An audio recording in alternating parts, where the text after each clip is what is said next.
Bismillahirrahmanirrahim. Assalamualaikum warahmatullahi wabarakatuh. Semoga pada kesempatan kali ini kalian semua dalam keadaan sehat walafiat. Pada kesempatan kali ini kita akan belajar bersama tentang consumption atau konsumsi. Kalau beberapa waktu lalu kita telah belajar tentang distribusi, saat ini kita belajar tentang konsumsi.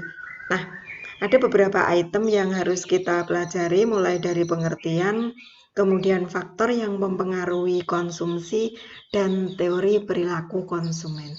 Next, kita mulai satu persatu dari pengertian konsumsi. Konsumsi adalah kegiatan yang dilakukan untuk mengurangi nilai manfaat suatu barang atau jasa. Dalam hal ini, konsumsi itu bukan berarti makan. Kalau orang awam mengartikan konsumsi itu adalah makan, tetapi secara ekonomi konsumsi itu diartikan sebagai kegiatan untuk mengurangi nilai manfaat atau nilai guna suatu barang atau jasa. Sedangkan konsumen adalah orang atau pihak yang melakukan kegiatan konsumsi. Kita lanjut ke faktor yang mempengaruhi konsumsi.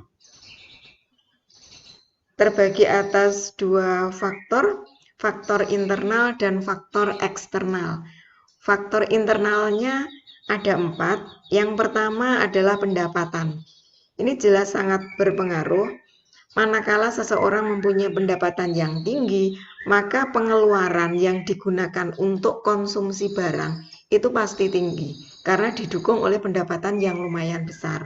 Kemudian motivasi atau dorongan dari dalam diri sendiri untuk mengkonsumsi suatu barang atau jasa. Yang ketiga, sikap atau kepribadian. Jika seseorang mempunyai sikap atau kepribadian yang boros, maka tingkat konsumsinya akan tinggi. Demikian juga sebaliknya. Jika dia mempunyai kepribadian yang hemat, maka tingkat konsumsinya akan bisa ditekan sesuai dengan kebutuhannya masing-masing. Yang keempat adalah selera. Selera sangat berpengaruh terhadap konsumsi. Jika seseorang mempunyai selera tinggi terhadap suatu barang yang harganya mahal, maka konsumsi seseorang itu juga akan tinggi atau naik. Namun ketika selera seseorang itu biasa-biasa saja, maka tingkat konsumsi atau biaya yang dikeluarkan untuk konsumsi itu nanti akan rendah. Adapun faktor eksternalnya, di sini ada 3. Yang pertama adalah kebudayaan. Kebudayaan yang dimaksud adalah kebudayaan lingkungan sekitar yang berpengaruh terhadap konsumsi. Kemudian status sosial seseorang dalam masyarakat itu sangat berpengaruh. Ketika dia itu tokoh, orang terpandang, maka tingkat konsumsinya akan semakin tinggi karena dia mempertimbangkan prestisnya. Kemudian di sini ada harga. Maksudnya harga adalah harga suatu barang. Jika harga barang itu tinggi, maka kecenderungan konsumsi seseorang itu akan turun. Namun ketika harga barang itu turun, maka kecenderungan seseorang akan konsumsi itu akan meningkat. Kita lanjut ke teori perilaku konsumen. Sebenarnya teori perilaku konsumen itu dicetuskan oleh beberapa tokoh, antara lain Hermann Heinrich Gossen atau Jossen, William Stanley Jevons, dan Leon Walras. Tapi di antara ketiga tokoh ini yang paling terkenal adalah Hermann Heinrich Gossen atau lebih dikenal dengan nama Gossen. Kita langsung kupas satu persatu. Nah, dalam pendekatan yang dilakukan atau teori yang dilakukan oleh Gossen ini, ada yang namanya utility atau bahasa Indonesianya utilitas. Itu merupakan kepuasan atau manfaat yang diperoleh konsumen dari mengkonsumsi barang atau jasa. Gossen kemudian membagi bahasan utility atau utilitas itu menjadi 2. yaitu total utility dan marginal utility. Total utility adalah jumlah utilitas yang diperoleh konsumen pada saat mengkonsumsi barang atau jasa. Maksudnya tingkat kepuasan atau total tingkat kepuasan yang diperoleh konsumen setelah dia mengkonsumsi barang atau jasa. Sedangkan marginal utility adalah utilitas tambahan yang diperoleh konsumen untuk setiap tambahan barang atau jasa yang dikonsumsi. Maksudnya apa? Nilai tambah yang diperoleh setiap dia mengkonsumsi barang atau jasa. Dalam penelitian ini, akhirnya menghasilkan hukum Goosen 1 dan hukum Goosen 2. Implementasinya seperti ini. Dalam hukum Goosen, kita nanti akan mempelajari dua pendekatan sekaligus. Ada pendekatan kardinal atau cardinal approach dan pendekatan ordinal atau ordinal approach. Kita bahas satu persatu. Dengan pendekatan kardinal atau cardinal approach, ini muncullah hukum Goosen 1 yang menyatakan bahwa jika pemenuhan kebutuhan akan satu jenis barang dilakukan secara terus-menerus, utilitas yang diperoleh konsumen akan semakin tinggi. Tetapi setiap tambahan konsumsi satu unit barang akan memberikan tambahan utilitas yang semakin kecil. Hal ini bisa dijelaskan pada tabel ini. Tabel ini menunjukkan perjalanan seseorang dalam sebuah klub atau trips to club. Perjalanan yang pertama, total kepuasan atau total utility yang diperoleh konsumen itu adalah 12. Sehingga marginal utility atau tambahan kepuasannya 12. Tambahan kepuasan 12 ini diperoleh dari 12 dikurangi 0. 0 berasal dari mana? Karena sebelumnya seseorang itu belum pernah masuk ke klub, berarti dianggap dia 0, belum pernah. Sehingga marginal utility-nya adalah 12 dikurangi 0, sama dengan 12.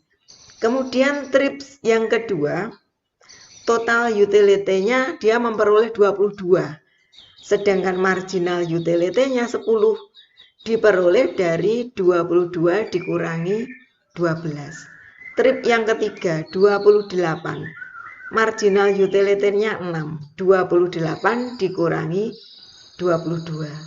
Trip yang keempat, total utility-nya 32, maka marginal utility-nya 4, diperoleh dari 32 dikurangi dengan 28. Trip yang kelima, total utility 34, sehingga marginal utility-nya berasal dari 34 dikurangi 32 sama dengan 2. Dan trip yang keenam adalah 34.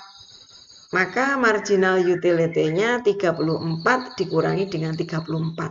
Sehingga marginal utility-nya 0.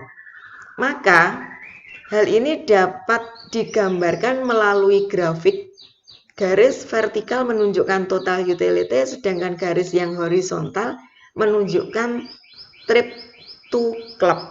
Nah, dari sini kita akan memberikan gambaran ketika total utility-nya naik, maka marginal utility-nya akan turun. Kalian lihat, kenaikan total utility-nya bahkan akan mencapai maksimal. Pencapaian maksimal ini akan diperoleh di angka 34 pada trip kelima dan keenam. Adapun grafik yang menunjukkan marginal utility bisa dilihat di sini. Garis yang horizontal menunjukkan trip to club, sedangkan garis yang vertikal menunjukkan marginal utility.